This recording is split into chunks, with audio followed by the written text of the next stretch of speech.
Ana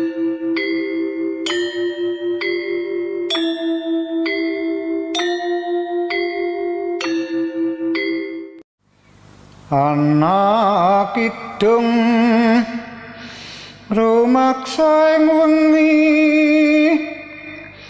tegah ayu luput ing lara luput ing bilai kabeh.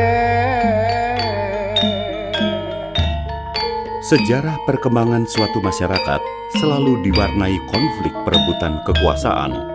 Kemenangan ditentukan pada taktik perang, kekuatan pasukan, dan senjata yang dimiliki. Semakin maju kelompok itu, semakin maju pula teknologi persenjataannya. Pada peninggalan kebudayaan perunggu, sudah ditemukan jenis-jenis senjata tikam yang berbentuk menyerupai belati yang tercatat memiliki dua fungsi, sebagai alat dan sebagai sarana upacara. Mungkin inilah inspirasi awal dari sebilah keris.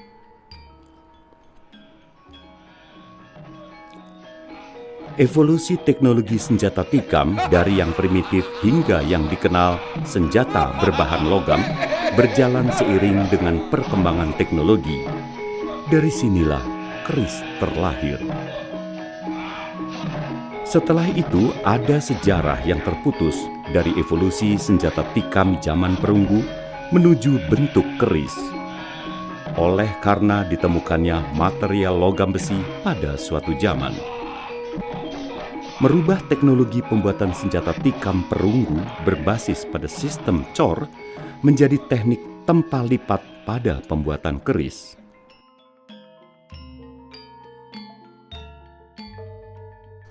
Tetapi rancang bangunnya tetap sebagai senjata teknomik.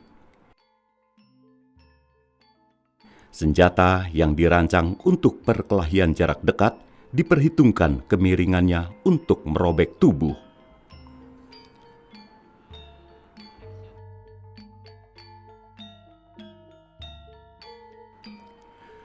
Keris lurus, keris berluk, maupun keris Brojoguno semua dirancang untuk senjata yang efektif. Keris Brojoguno dibuat untuk mampu menembus baju jirah.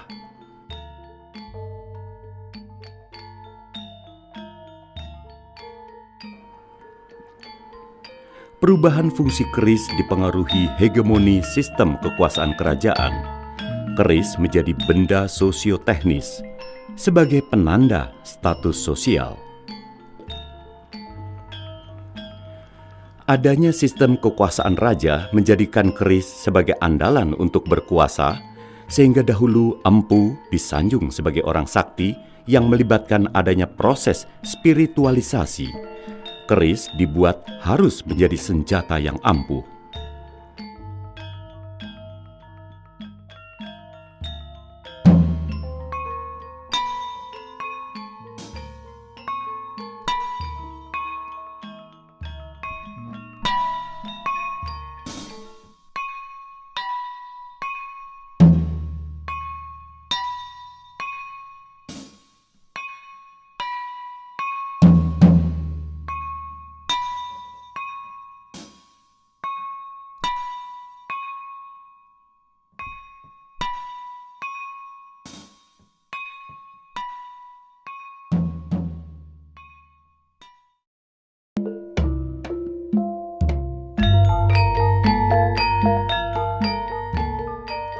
Sekarang empu mendapat pesanan untuk membuat keris.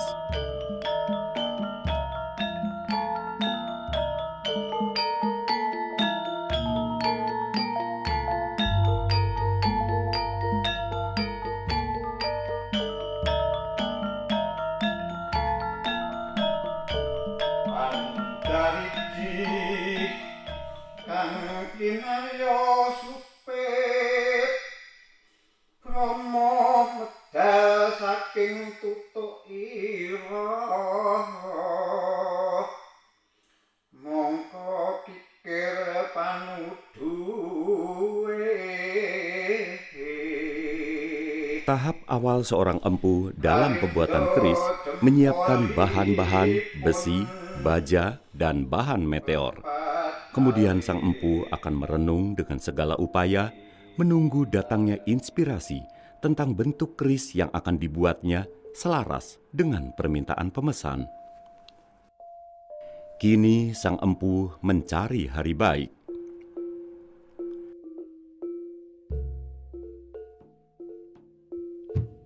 Sesudah menentukan hari baik untuk mulai bekerja, empu melengkapi sesaji upacara, memohon izin kepada kekuatan-kekuatan alam sebagai manifestasi Sang Hyang Tunggal. Sesaji baku yang telah dilakukan turun-temurun sesuai aturannya, antara lain tumpeng, bunga setaman, bunga tiga rupa, pisang raja, jenang merah, jenang baro-baro, jenang rajah, jenang bolong, bekakak ayam, sambal goreng ati, tembakau, daun sirih, kapur sirih, teh pahit, kopi pahit, lampu minyak, dan membakar kemenyan. Buluku sang lemah dedek, selangku sang Dharma Raja, bauku sang lemah meraju, gegerku lemahing gigir sapi, cangklekanku lemahing lempit-lempitan, dadaku sang lungko-lungko, wetengku sang lemah mendak, susuku sang gunung kembar, pentilku sang asri kembar, wangkungku sang pacul tugel, silitku telenge landak, kepungku tlaga membeng, plananganku waja gligen, bawukku waja binandung, pringsilanku waja malela, uyuhku banyu pancuran, sukerku padas cecuri, entutku mercu dadari, iduku parang teritis, riyakku pulut bendolo, wentisku lemah bajangan, dlamaanku lemah seto, paturonku lemah bleberan, tindakku lindu prahara, geter pater panebaku, awedi kang buta kabeh, sawedana durga kala, sawedana kertidara, tumurum ingsun madya, wawor ing madewata muda, ajiku sang tata ati, amah raja tata wuwusku, amah raja nata ajiku, pangerane braja ngadeg ana tengahing mripat, kang mengku sedaya wesi aji, iya iku guru sejati, teguh rahayu slamet saka karsa lan panguwasane Gusti kang murbeng dumadi. Dalam persiapannya, sang empu telah menentukan pilihannya, membuat keris dengan pamor peluntir, teknologi untuk menghasilkan pamor lar gangsir atau pamor bermotif sayap jangkrik sebagai penandaan agar musim panen yang akan datang berhasil melimpah.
Palu yang jatuh ibarat benda angkasa menimpa paron besi.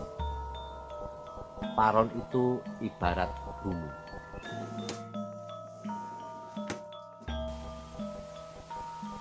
Ibarat bayi lahir meraih-raih angkasa. Kakinya menendang ingin menjejak bumi. Meteor di angkasa disatukan dengan besi bumi, dipahami sebagai perlambang manunggaling kawula Gusti. Ini falsafah Jawa. Setelah kodokan jadi, lalu dilakukan tuguran, sambil kodokan itu diletakkan di alam terbuka agar ada penyatuan kekuatan dengan rembulan dan bintang di angkasa saling memadu daya. Rot sinorotan lan lik winalian, apa yang dicipta adalah ciptaan Sang Hyang Gusti. Manusia hanya perantara saja.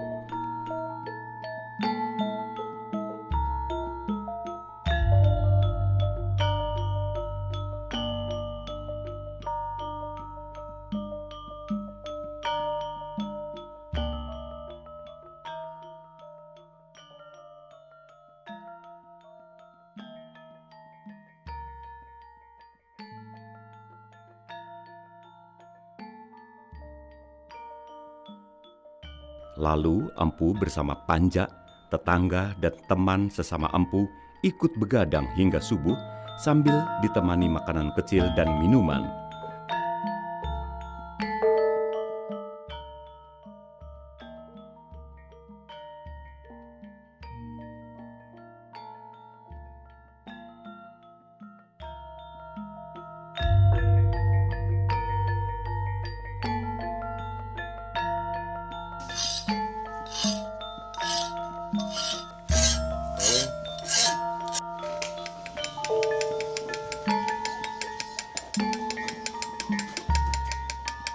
Keris yang digarap sekarang sudah berwujud.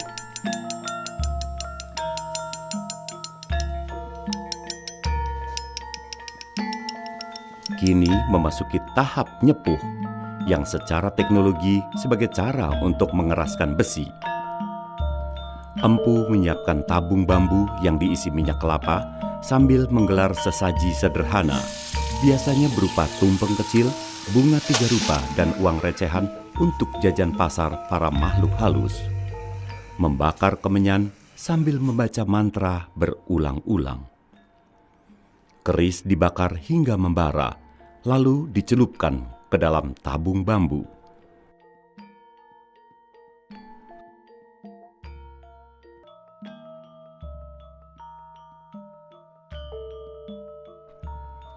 Tetapi ada pula cara lain, pucuk keris dibakar ulang, kemudian dilakukan sepuh dilat, yaitu ujung keris yang membara dijilat oleh sang empu.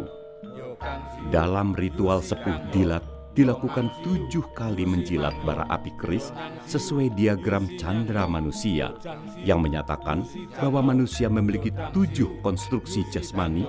Dalam kejawen sastra Harjendra disebut Sapto Argo: bulu, kulit, daging, urat, darah, tulang, dan sumsum. Maka 7 konstruksi itu dibersihkan atau disucikan satu persatu. Sepuh dilat dalam bahasa Jawa disebut ngenjingaken doyo atau memantek yoni. Secara umum, keris disakralkan dan diagungkan oleh keunikan penyertaan upacara-upacara dan keunikan teknologinya. Proses sepuh keris dalam tinjauan spiritual ternyata aksentuasinya justru muncul pada saat diadakan ritual sebagai penyembahan kepada Hyang Gusti serta untuk kula nuwun kepada Mbau Reksa atau penunggu di wilayah Jagat Raya Nusantara. Maka Kidung Rumoyo dilantunkan untuk permisi kepada para penunggu tanah Jawi. Lawan raja Baureksa. Keris dilengkapi warongko, dibawa ke seorang meranggi. Meranggi adalah seniman yang ahli membuat warongko. Blambangan kang winani.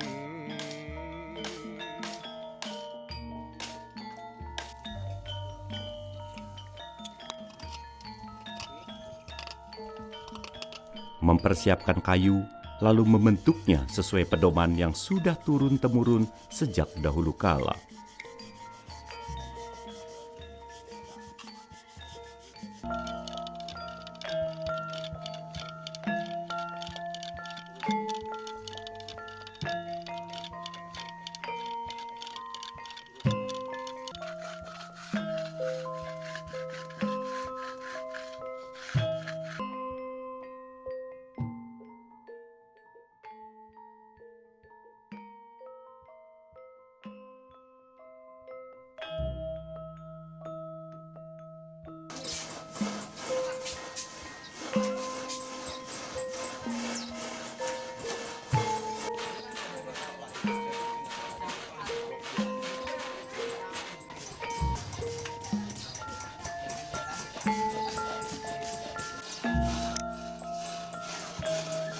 Pada tangkai warongko dilengkapi dengan pendok.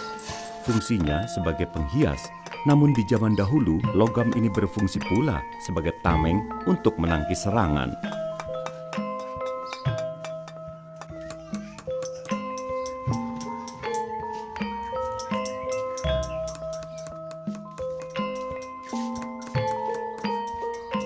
Sebagai penghias penuh sentuhan seni, maka dibuatlah selongsong dari logam emas atau perak yang diukir dengan berbagai motif.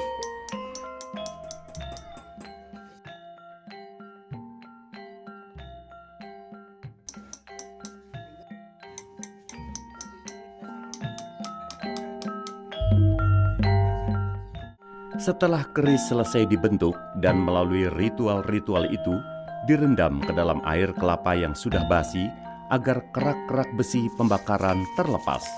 Biasanya direndam semalam sehingga keris cemerlang guwoyonya serta muncul pamornya yang indah.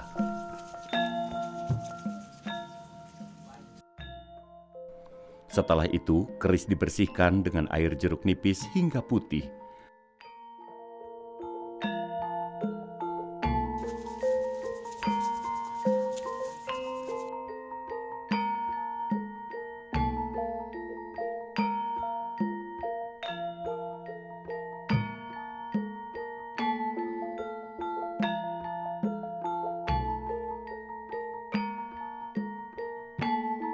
Lalu dicelupkan ke dalam cairan warangan, sehingga motif pamor kelihatan dengan jelas.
Sifat iman wa mantubiyai tegesipun pracaya ing Allah ing pangeran sejatine.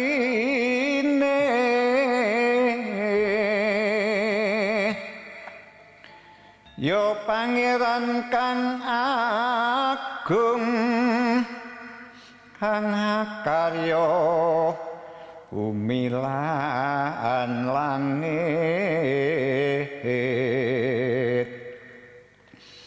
angganjar lawan iksa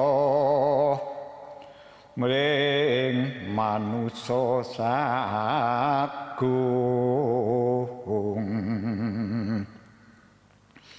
langgeng tur murba wisesa maha suci.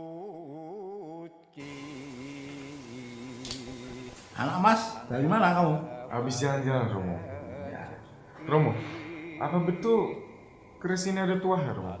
Oh, ada. Karena pembuatan keris ini dari sang empu dulu diberi mantra-mantra yang hebat, sehingga keris itu ada tuahnya. Mantra dulunya lahir dari olah rasa dalam proses spiritualnya manusia. Setiap kelompok manusia atau suku bangsa sejak zaman dahulu kala memiliki mantra tersendiri, termasuk orang Jawa.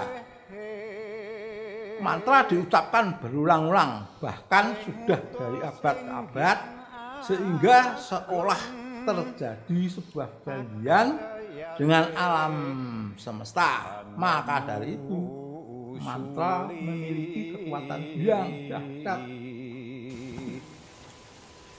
Kalau kata orang, Romo, jika punya keris dapur jalak, penunggunya itu harus diberi minyak rambut. Dan jika punya keris dapur carito, penunggu keris itu sendiri harus ditemani kelanganannya, yaitu burung gelatik.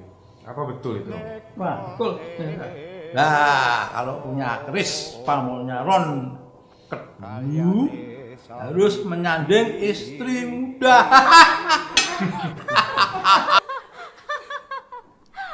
Memiliki keris berpamor ron genduru dalam tafsirnya harus menyanding istri muda. Tuwin tangguing punika ingkang pundi. Sesaji dan upacara-upacara adalah wujud dari sistem religi masyarakat Jawa, merupakan ungkapan untuk berkomunikasi dengan Tuhan melalui cara mempersembahkan sesuatu sebagai pengakuan bahwa segalanya adalah berkat Tuhan yang pencipta. Kita dihadapkan pada suatu kepercayaan yang melingkupi pemahaman tentang keris. Eksistensi keris dan ekspresi masyarakatnya mungkin lebih identik seperti pada pemahaman periode megalitik, penyembahan terhadap alam dan menghormati roh leluhur. Beberapa tulisan menyebutkan tentang keris yang ditemukan lebih banyak berisikan hal-hal yang sesuai dengan kepercayaan masyarakatnya yang walaupun kebanyakan pemeluk agama, tetapi sebagian perilaku keseharian masyarakatnya lebih nyata sebagai pemeluk kejawen. Sulit mengetahui kapan hal ini dimulai, tetapi bisa disimpulkan adanya hubungan yang erat antara kepercayaan yang sudah tua, yaitu Sastro Harjendra Yuningrat Pangruwating Diyu. Sastro artinya tulisan, Harjendra dari kata Jendro, Dewa Indra, artinya Tuhan sebagai manifestasi alam semesta dan kehidupan. Yu artinya rahayu, tentram, selaras. Ingrat artinya di dunia atau dalam diri pribadi manusia. Pangruwat artinya merawat, merubah secara konstruktif. Diyu artinya raksasa, angkara, watak buruk, kebiadaban. Dalam buku Betal Jemur Adamakno, Sastro Harjendra disebut mustikaning kawruh ingkang kuwasa, amartani ing karahayon, karaharjan, katentreman lan sak panunggalipun memayu hayuning bawono. Artinya, mustikanya ilmu ketuhanan sebagai pedoman hidup menuju keselamatan, kesejahteraan, dan ketentraman dalam kehidupan pribadi dan untuk keselarasan dunia.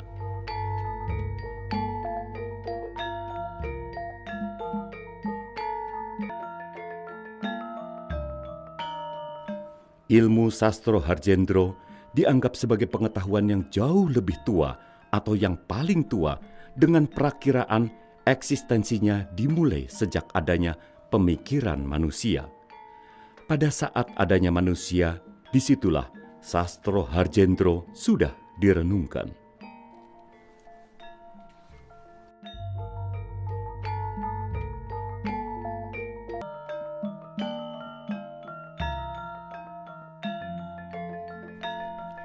Dalam kurun waktu yang panjang, pengetahuan ini kemudian terpecah menjadi sempalan-sempalan. Hal itu terjadi karena sangat sulit menguasai ilmu Sastro Harjendro yang multidimensional.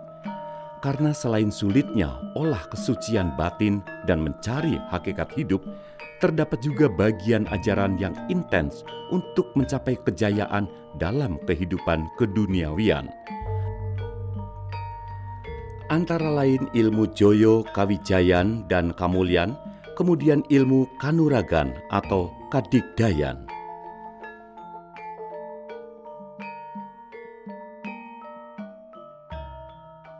Ilmu Joyo Kawijayan dan Kamulyan adalah olah batin untuk menuju kejayaan dan kemuliaan hidup, termasuk ilmu Kanuragan yang mendalami ilmu kesaktian untuk berperang, untuk mempertahankan diri, untuk menjadi pemimpin, untuk memiliki kesaktian seperti kebal senjata, dapat menghilang hingga tak terlihat oleh musuh. Ilmu-ilmu itu dimiliki oleh raja-raja Jawa dan terutama juga dikuasai oleh para empu keris. Doso Muko, aura merah bagai api, melambangkan nafsu amarah dan keserakahan.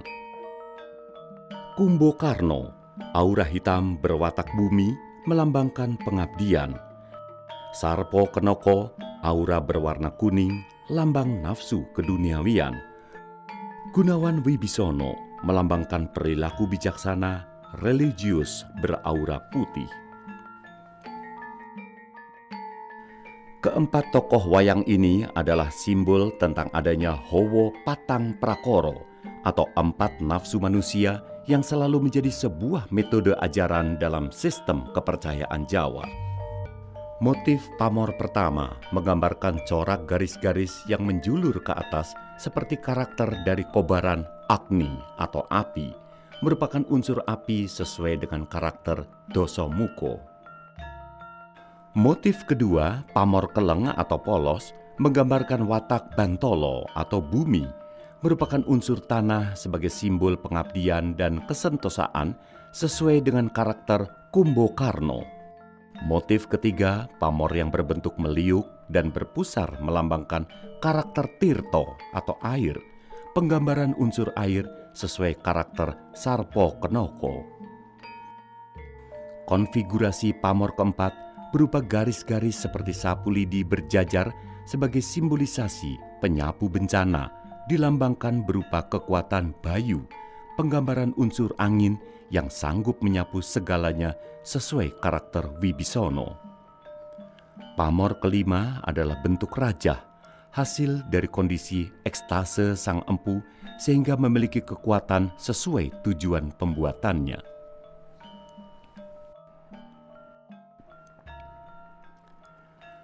Perlakuan ini membawa eksistensi keris mengalami pergeseran nilai dari senjata teknomik yang dirancang sebagai senjata tikam menjadi benda sosioteknik yang memiliki fungsi sosial.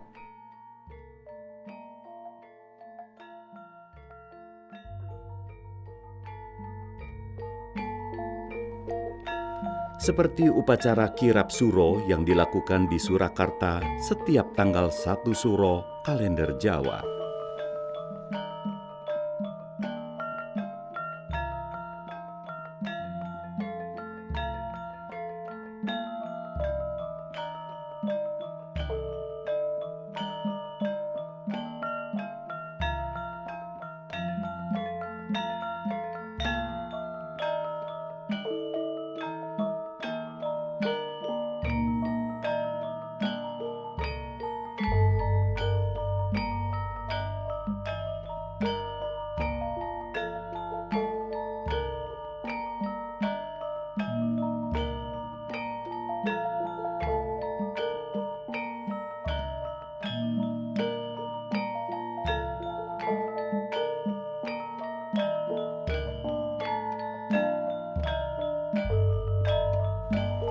Nilai moral yang terkandung di dalam upacara kirap satu suro adalah nilai keselamatan, nilai keberkahan, nilai ketuhanan, nilai kesejahteraan, dan nilai gotong royong.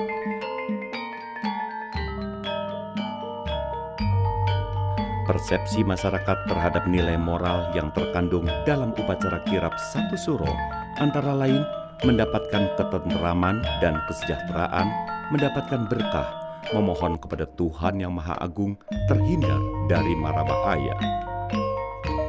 Keris buatan Nyai Sombro dapat membantu persalinan bayi. Dipercaya pula memiliki kekuatan gaib untuk membantu menyelesaikan berbagai persoalan. Nyai Sombro adalah empu wanita yang hidup di zaman Pajajaran. Biasanya para dokter menyimpan keris Sombro.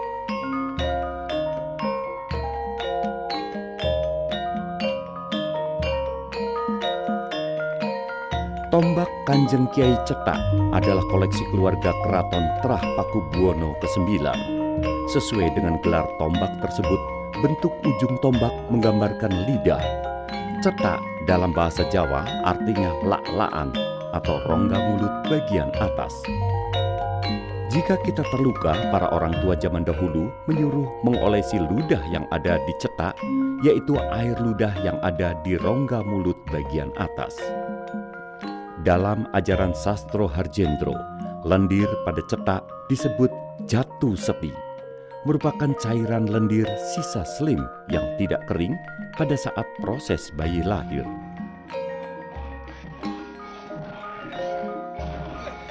Jatu seti memiliki kekuatan gaib yang dipresentasikan dalam kisah wayang Nirwoto Kawoco, raksasa yang mengancam ketenteraman dewa-dewa.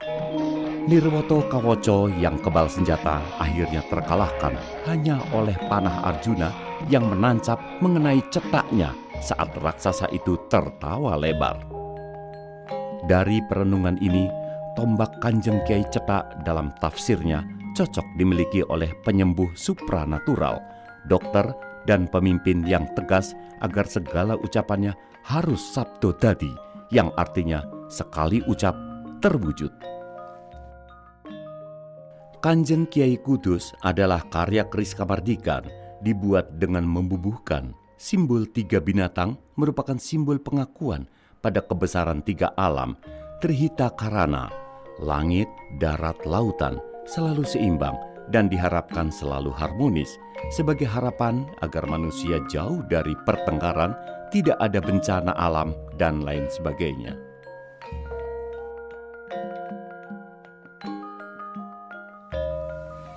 Ana kidung rumaksa ing wengi tegeh ayu luputa ing lara luputa ing bilai kabeh jin setan datan purun paneluan tenung tan wani miwah panggawe Allah gunaning wong lupa.